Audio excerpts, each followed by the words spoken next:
find yourself, you must cross this threshold of rain.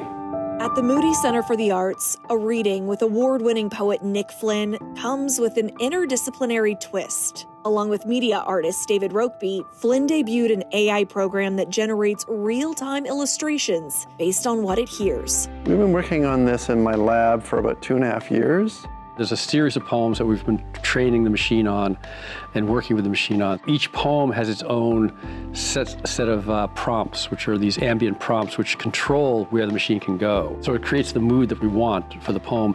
Using a keypad, Flynn entered the ambient prompt. For example, 1960s New York City abandoned lot. Allowing the program to come up with an initial image. Then he began the poem.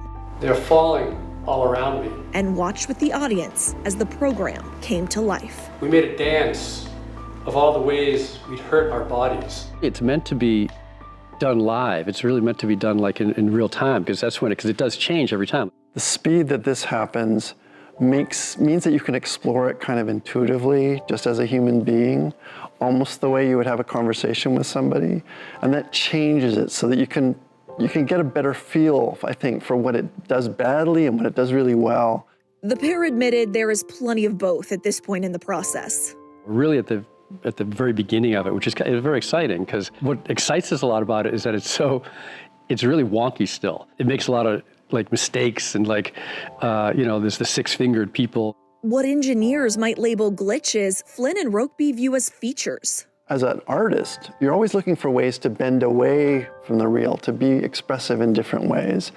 And so we're trying to hold on to that, again, that wild moment, the wild moment full of all the possibilities. Because when you ask for things to be perfect, you let go of a lot of creative possibilities. There's real possibility for creativity that I think is really important for us, since it's here and it's going to happen, for us to figure out what we can do with it as artists and what we can make with it and how we can use it to shape whatever is coming in the future.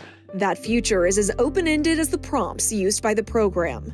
In a role reversal, it'll be up to Flynn and Rokeby to determine what comes next. I like to follow the questions very much. Out of each performance, out of each experiment we do, new ideas come.